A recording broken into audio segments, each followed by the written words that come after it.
The gravity regulator was dying again.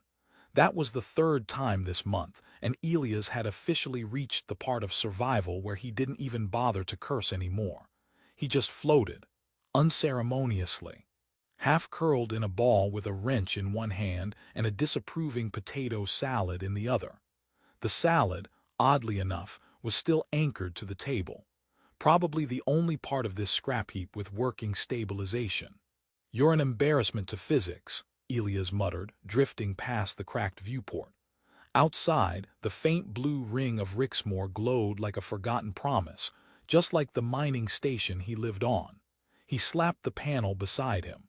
It beeped in protest, buzzed something that sounded like an apology, and dropped him abruptly onto the floor with the grace of a sack of spoiled fruit. Elias groaned and wiped his oil-smeared hand on his shirt. Technically, he wasn't supposed to be down here. Technically, this subdeck was condemned. Technically, he wasn't even legally alive in some sectors. Bureaucracy had a way of forgetting people who didn't owe taxes. The terminal on the wall flickered. Alert, hull integrity at 64%.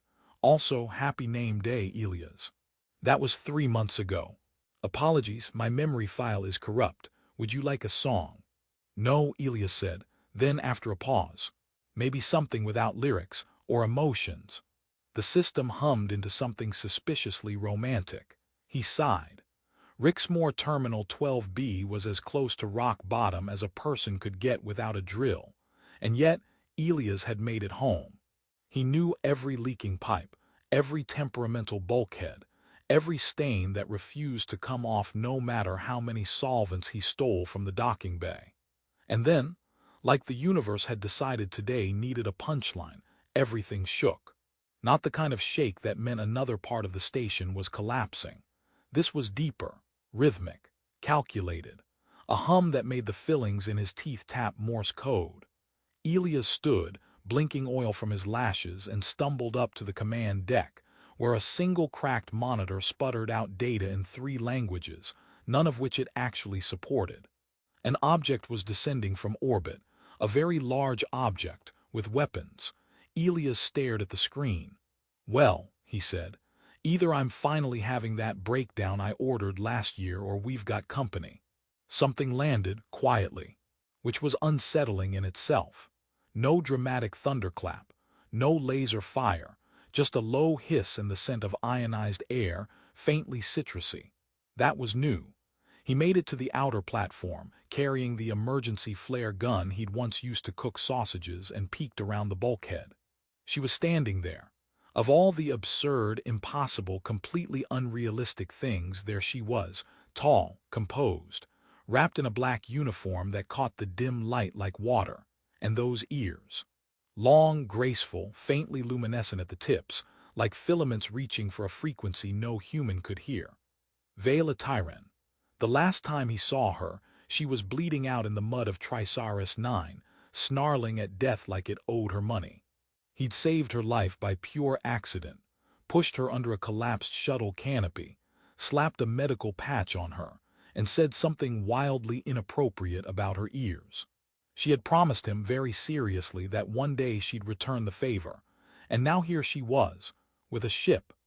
"Elias Vance," she said, her voice as cool and clear as a starship's prime engine firing for the first time. "I have arrived to fulfill my obligation." Elias blinked at her, opened his mouth, closed it, and said, "I thought you were a hallucination. You're oddly well dressed for a hallucination." She didn't smile. That was Vela for you. The universe could be on fire, and she'd still have the emotional temperature of a diplomat trapped in a tax audit. Behind her, the ship loomed, sleek, silver-edged, completely alien. It floated just above the cracked docking bay with quiet contempt for gravity, humming gently like it was bored with planetary existence. Elias couldn't name the model, probably because it didn't exist in any human database. "You're early," he said, mostly to buy time while his brain tried to catch up. "It has been 10 years. Time flies when you're hiding from bounty collectors and eating expired soup." Vela stepped closer. Her presence was calm, centered, and deeply disconcerting. He remembered her being intense before. Now she was like a singularity in heels. "I need your assistance," she said. "I think you mean I need yours," Elias replied, gesturing to the disaster behind him. "No, I have a ship. You have knowledge. I was informed you are one of the last functional linguistic technicians who understands prefracture Illyrian dialects." He blinked. "That's oddly specific." Vela nodded. "I'm here to repay a debt. Also, someone is trying to kill me. Again." He raised an eyebrow. "So, you brought your problems to my doorstep." "I brought a starship to your doorstep." "Fair point," Elias said. A silence stretched between them. Behind Vela, the ship opened a side hatch with a hiss and a chime that sounded almost like laughter. "Is it laughing at me?" Elias asked. "It likes you," she said flatly. "That's deeply worrying." Vela inclined her head. "Will you come with me?" "Do I have a choice?" "You always have a choice," she said, "but I have better snacks." He hesitated for all of 2 seconds. Then he looked at his half-burned station, his half-functional life, and the half-eaten salad still wobbling gently in low gravity. "Fine," he said. "But if this ends with me being shot again, I want that noted in your next dramatic oath." "I only swear by the stars," she replied. "Stars it is, then." Elias followed her up the ramp. The hatch closed behind them with a soft finality, and somewhere deep inside the Illyrian vow, the ship's AI purred to life. "Welcome aboard, Elias Vance. Please don't press any red buttons, they bite." The first thing Elias noticed about the Illyrian vow, besides the gentle, ever-present humming like a lullaby sung by a machine with excellent pitch, was that it was too clean. Not just clean in the hygienic sense, but almost sterile, as if reality had been filtered through some advanced aesthetic algorithm that decided dust was beneath it and clutter a personal insult. The floors gleamed without reflection, the walls glowed with ambient starlight, and every surface gave the impression that even thinking about a coffee stain would trigger an automatic reprimand. "I feel underdressed," Elias muttered, eyeing the translucent interface panels lining the corridor. "You are," Vela replied without looking back. "Your shirt has oil stains and your pants are held together with. Is that a wire?" "Possibly. It's a fashion statement. Post-industrial desperation chic."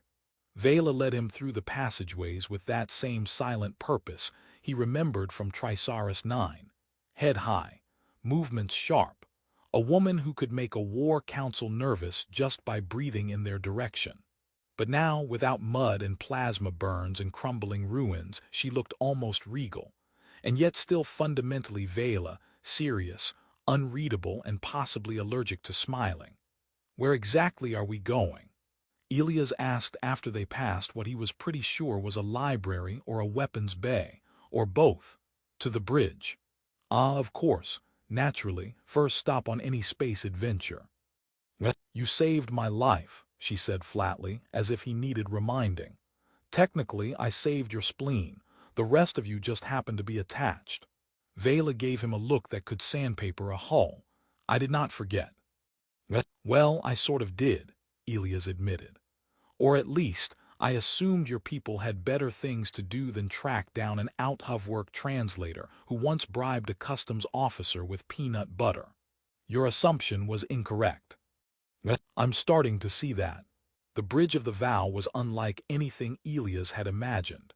No captain's chair, no blinking lights, no command panels bristling with dramatic buttons. Instead, there was a circular platform surrounded by suspended orbs of light, each one displaying a three-dimensional array of star systems, orbital paths, and was that a small dancing turtle? The image flickered and vanished when Elias blinked.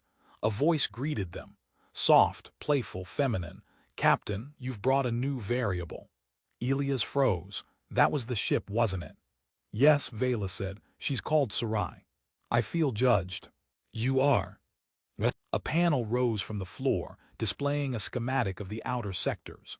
Blinking red markers pulsed along a central spine of systems, each one tagged with coordinates and Illyrian script. Vela gestured.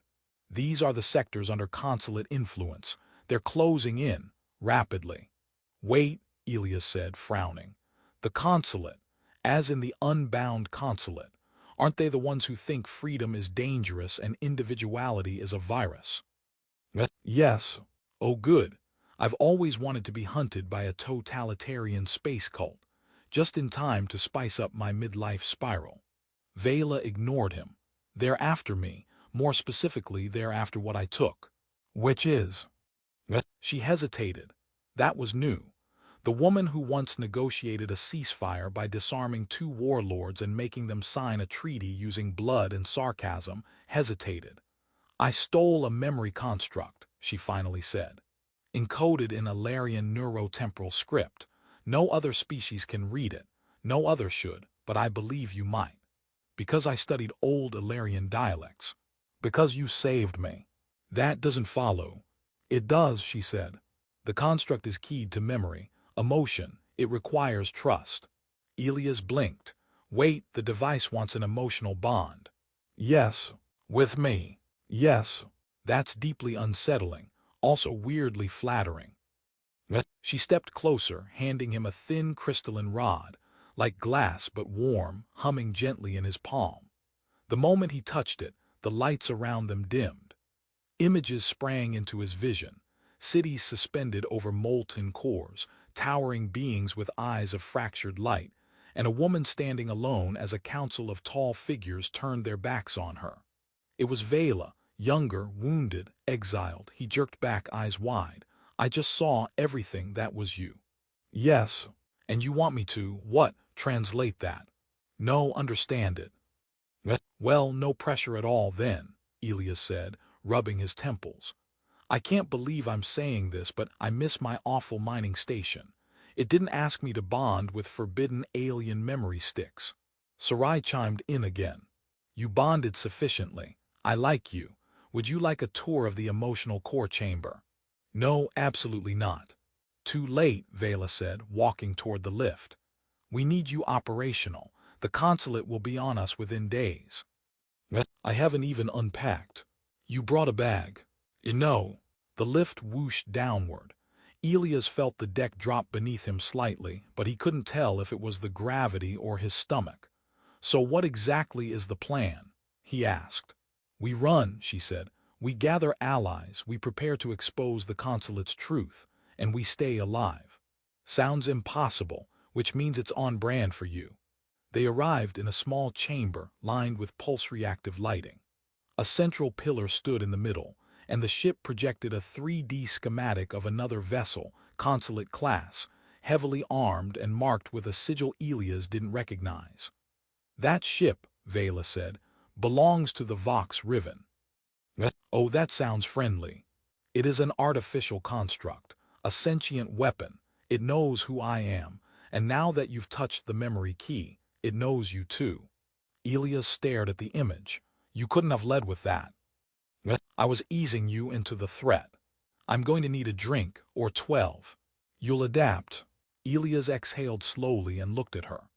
So what you're saying is, you've dragged me into a galactic chase with a rogue empire, a deadly AI, a ship that flirts, and a memory crystal that wants us to emotionally co-sponsor each other. Vela nodded, yes. Great, he muttered. All I wanted was a quiet, pathetic life, eating recycled beans and yelling at broken toilets. Now you get purpose. I hate purpose. Good, it will keep you alert. He shook his head, laughed under his breath, and followed her deeper into the ship. Somewhere behind them, Sarai whispered something suspiciously close to a giggle. Elias was not used to waking up in beds that adjusted to his posture, responded to his breathing patterns, and whispered motivational affirmations in alien dialects. He especially wasn't used to being woken up by a ceiling that gently flickered with holographic sunlight and said, "Rise, noble biped. You are needed. Also, your hair is catastrophic." He grunted, swung his legs over the side of the bed, and blinked groggily at the translucent wall that slowly dissolved as he approached, revealing a corridor already pulsing with soft blue light. You could have just set an alarm, he mumbled. Sarai's voice responded cheerfully. Alarms are for people without destiny. He muttered something deeply unkind under his breath and made his way toward the bridge, still wearing the same patched-up pants that had survived 3 bar fights, 2 low-orbit crashes, and a cooking accident involving alien nut paste. As he shuffled in, Vela stood before the central command array, her expression as unreadable as always, except this time she was flanked by 3 new figures, one tall and skeletal with shimmering green eyes, one short and round with more limbs than polite society usually allowed, and one who looked suspiciously like a disgruntled librarian in a flight suit. "Elias," Vela said, "meet our contacts." Elias squinted. "Are they contacts, or is this one of those we're probably going to be betrayed but we smile through it kind of meetings?" The short, round one stepped forward and offered something squishy. "We bring refreshments." Elias stared at the item. It wobbled. "Is that breathing?" "It's celebratory pudding," the creature replied proudly. "It's mildly aware of its surroundings." "Of course it is." Vela gestured toward the skeletal one. "This is Raven Thorn, formerly of the Unity Thinkers, exiled, dangerous, philosophically inclined." Raven inclined his head slightly. "I write poems about entropy."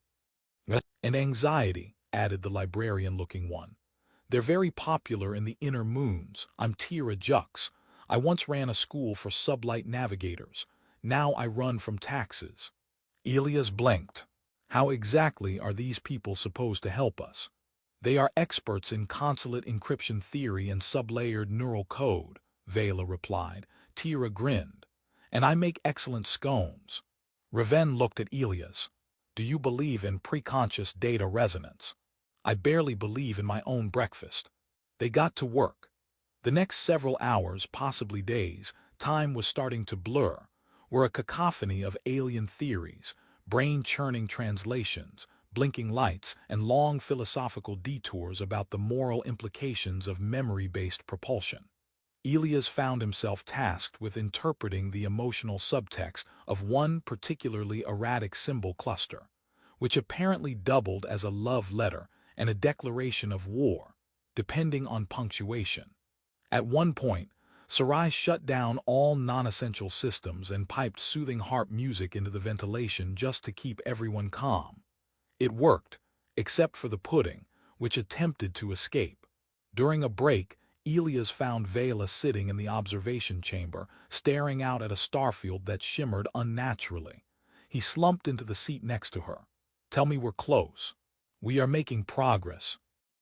"You always say that when things are about to explode." She didn't deny it. He studied her profile, sharp, composed, with those long ears catching the ambient light like antennae tuned to a deeper frequency. "You ever regret it, coming back?" "I made a vow." "Right, because you aliens take promises way too seriously." Vela looked at him. "We do not take them seriously enough. If we had, my people wouldn't be fragmented across the stars, hunted, hiding. I returned because I owed you. I stay because I believe this is what matters." Elias was silent for a beat. "You know, most people just send thank you notes." She raised one perfect eyebrow. This seemed more efficient. A sudden alert pulsed through the ship. Sarai's voice followed. "Unregistered vessel on intercept path, fast, armed, likely unfriendly." Tira appeared in the doorway, looking slightly panicked and also somehow still holding a scone. "I think they traced the memory construct's emissions. We didn't cloak it properly." Raven sighed. "I warned you, entropy waits for no pudding." Elias and Vela raced to the bridge. The intercepting ship appeared on the viewer, a matte black triangle with pulse cannons glowing beneath its hull. No insignia, no transponder, just bad intentions. Vela narrowed her eyes. "Vox Riven." Elias stared at the image. "That's the sentient murder ship." "Yes. Looks like a knife had a child with a grudge." A message came through, audio only. A voice that was smooth, genderless, and polite in the way dangerous things often are. "Vela Tyron and Elias Vance. The consulate requests your surrender. This invitation will not be repeated." Elias leaned over the console. "Tell them we're out of patience and snacks." Vela didn't smile, but her lips twitched slightly. Prepare evasive maneuvers, she said. The ship dropped into a dive, skimming the upper rings of a gas giant that turned their viewscreen into a kaleidoscope of furious clouds. Sarai calculated angles faster than Elias could breathe. Lasers streaked past. The pudding screamed. Raven recited a death poem. Tira threw a scone at the engine room wall and begged it to hold.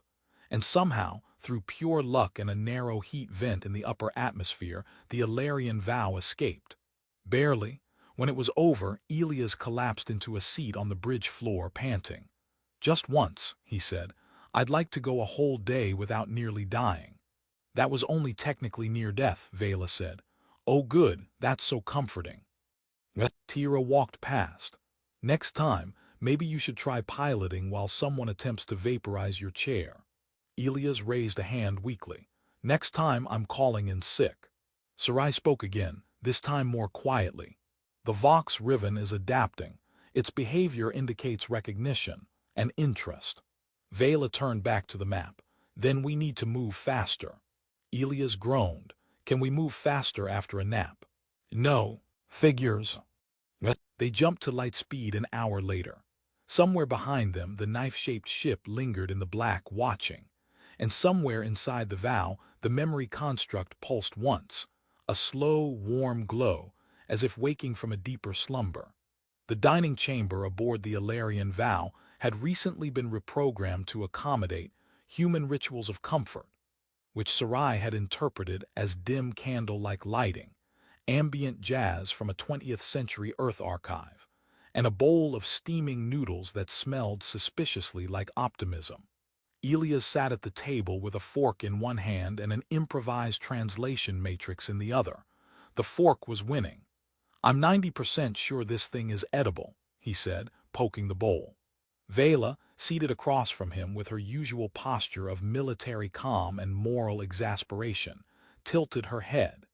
"It is a nutrient blend based on Earth's most commonly consumed comfort foods. The molecular configuration has been certified for your species. Comfort food that comes with a safety certificate. Now I am comforted." Raven Thorn drifted past them, still barefoot, still speaking only in philosophical contradictions, and sat cross-legged in the corner of the room, communing with a data crystal he claimed was channeling the soul of a defunct moon. Tira, chewing on a stylus and nursing a bruise from the recent chase, dropped into the seat next to Elias. "Update from the nav array. We've got 12 hours before the Vox Riven catches up again. Less if they ignore cosmic courtesy zones." "Wait," Elias said, "those exist." "In theory," Tira muttered. "They're more like strongly worded suggestions not to vaporize each other in sacred nebulae." Vela stood. "We cannot keep running." Elias gave her a long look. "I believe that's been my strategy since birth." She activated the central projector with a flick of her hand. A star map bloomed in the air, with one system pulsing gently near the center, marked in blue, with an ancient symbol overlaying it. A spiral flanked by two curved lines like an eye half-closed in thought. "This is Virelian Station," Vela said. "Deep neutral territory, old tech, and most importantly, completely off the consulate's nav grid." Elias leaned in. "Sounds promising. It's also unstable, lightly haunted, and populated by smugglers with a deep distrust of vowels," Tira added helpfully. Vela ignored her. "The station houses a vault of pre-consulate memory interfaces. If we're to understand the construct fully, if we want to survive what it's tied to, we need what's inside that vault." Elias raised a hand. "Please tell me the vault opens with a password, and not another one of those emotionally sensitive brain-hugging interfaces." "It's a biometric lock, coded to Ilarian royal genetics." "Of course it is," Elias said. "I swear you people genetically engineer everything with dramatic timing." Vela didn't respond. Instead, she looked briefly to the side, the closest thing she ever came to hesitating. "It's coded to my family," she said. "But I was cast out, stripped of title and recognition." Elias frowned. "So we can't open it." "Not directly." He said, "So a heist." Tira lit up. Ooh, I love heists. Do we get fake mustaches? Raven looked up from his data crystal. Mustaches are the illusion of authority. I approve. Vela exhaled. We will go in as traders. The vault is located beneath a public archive.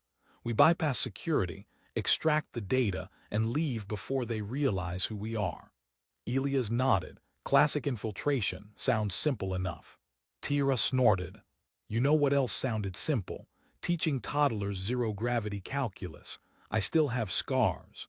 By the time they arrived in orbit around Virelian Station, Elias had changed into the least suspicious outfit available, which, according to Sarai, was a shimmering silver tunic that made him look like a nervous cult recruiter. Vela, in contrast, wore her armor beneath a long cloak, blending in as just another exiled noble avoiding eye contact. The station was a marvel of contradictions, ancient and decaying, but still alive with activity. Market halls buzzed with vendors hawking cryo-lemons and teleporting scarves. Smugglers argued with monks. A vendor tried to sell Elias a pet rock with sentient potential. They made their way through the winding passages to the archive's undersection, where the air grew colder and the walls hummed with dormant tech. Vault's here, Tira whispered, tapping her scanner. Reading Ilarian coding, just like you said. Raven frowned. There is a presence, a stillness waiting to remember. Ignore the spooky, Elias muttered. Focus on the part where we don't die. Vela approached the console. I will try to interface. She placed her hand on the panel. The console blinked red, rejected. Just like family, Elias murmured. Vela gave him a sideways look, then pulled out a small vial of biogel. Plan B, my brother's genetic echo is preserved in this. Why do you have your brother's? Actually, you know what I don't want to know. She applied the gel to the interface. The panel pulsed green.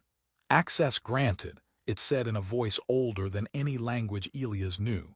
The door slid open.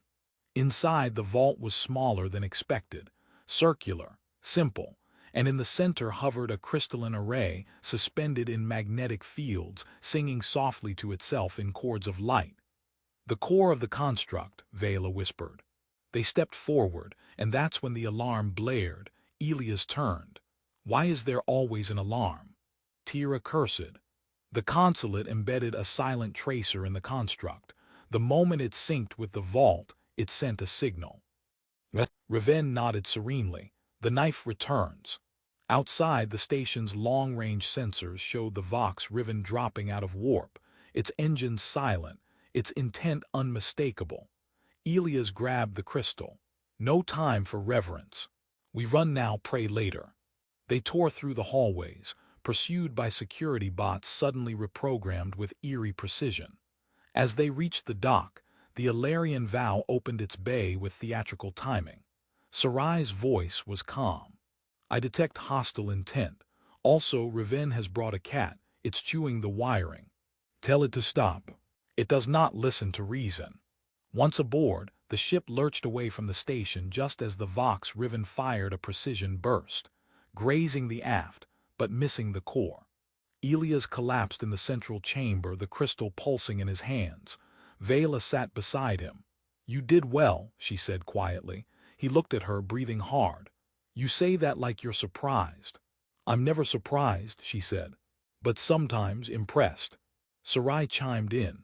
The Vox Riven has locked onto us again, but we are not without surprises. Tira appeared in the doorway, her hair scorched and a scone in one hand. Good news. The cat seems to like me. Bad news. It's now in engineering. Elias stared at the ceiling. Next stop, somewhere without memory crystals, murder ships, or cats. Vela's eyes glinted. Then we go where even the consulate fears to follow. Let me guess, Elias groaned. It's haunted. No, she said, worse. The gravity on Corridon 6 was not naturally occurring. It was manufactured by 6 orbiting satellites and one very bored AI who had named each satellite after a former lover and occasionally mixed them up out of spite. Elias stumbled as the artificial gravity surged, dipped, and finally settled somewhere between light jog and moonwalk tutorial. "This planet hates me," he muttered, adjusting the straps on the pack that carried the activated memory crystal. "It's not personal," Vela replied beside him, her boots barely scuffing the mossy surface. "The gravity calibration algorithm is experimental and petty." Tira, who had insisted on carrying a field kit filled mostly with snacks and explosives, added, "Sarai says we have 30 minutes before Vox Riven gets here. 35 if it stops to gloat." Elias paused. "You think it gloats?" "It once sent a poem to a scout ship it obliterated. It rhymed." Ahead of them stood the Archive Grove, a cluster of obsidian spires that hummed with ancient power and mild passive aggression. They were the remnants of the Velari Prime Nexus, long abandoned after the collapse of the Royal Concord, which, according to Riven, made them perfectly safe and rife with existential echo. "I miss my mining station," Elias muttered. "You hated your mining station," Vela said. "I never said it was a healthy kind of missing." They entered the grove together. The spires reacted to their presence, emitting pulses that shifted the air around them, forming invisible corridors. At the center, a pedestal awaited, designed to accept the crystal now glowing furiously in Elias' pack. "This is it," Vela said. "Place the memory construct. The archive will decode the truth locked inside." Elias hesitated. "And we're sure this isn't going to turn me into some kind of god or fungus." "No," Riven answered serenely, "but both are valid outcomes." Tira patted his back. "Just think of it as very intense emotional karaoke." He placed the crystal. The grove ignited. Streams of memory cascaded upward, light, sound, impressions, all coalescing into a massive projection of an event long buried, the founding of the consulate. But it wasn't a noble birth. It was a theft, a seizure of power through manipulation of the Velari memory network. They had rewritten history, erased voices, constructed a utopia built on selective forgetting, and Vela's family had been the last to resist. Branded traitors. Cut off. The memory ended with her younger self, standing before the council, stripped of name and rank, vowing to expose them. Vela's fists were clenched at her sides. Elias stepped closer. "That's what they feared," he said quietly. "You weren't dangerous because you had power.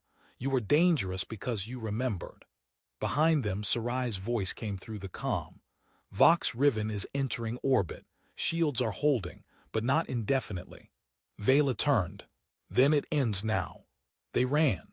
Back aboard the Ilarian Vow, Riven plugged the decoded archive into Sarai's systems, linking the ship's broadcast array directly into the galactic relay net. Tira held up a countdown on her datapad. "We have 90 seconds before they cut off the transmission route. After that, we're on our own." Elias manned the console. His fingers hovered above the final key. He looked at Vela. "You sure?" She nodded. "I was ready for this 10 years ago." He pressed it. The data surged out like a wave. Across every major system, screens flickered.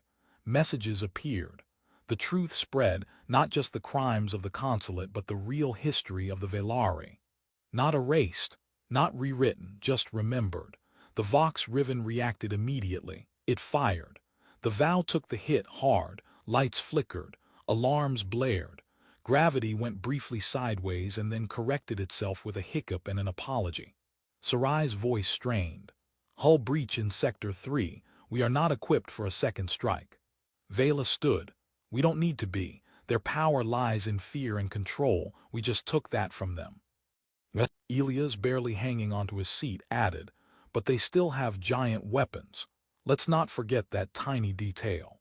Then something unexpected happened. Other ships arrived, first one, then 3, then 12, small traders, smugglers. Science vessels, even an old cargo hauler with duct-taped engines. They all positioned between the Vow and the Vox Riven. A message came through, a gravelly voice. "We saw the broadcast. You're not alone anymore." Vox Riven stopped. It scanned the array of ships, and then it vanished, jumped to warp. No fight, no final word, just silence. Elias exhaled so hard he nearly fell over. Did we win?" Vela stared at the stars where the ship had been. "We remembered." That was enough. Later, as systems stabilized and the crew limped through damage control, Elias found Vela alone in the observation deck. He sat beside her. She didn't speak right away. Then, you changed. Showered more often, you mean? What? You found something to believe in. I think I just found something worth not giving up on. She nodded. He hesitated. So, now what? You go back to your people, become a symbol, take up a crown you never wanted. She turned to him. I was thinking I'd let them keep the crown. I have a ship, I have a crew, and I have a human who's proven surprisingly useful. Elias smirked, only surprisingly. Sarai's voice cut in. Captain, shall I chart a course for somewhere utterly ill-advised? Elias stood. You know what, Sarai, surprised me. The Illyrian vow turned toward the unknown, and leapt.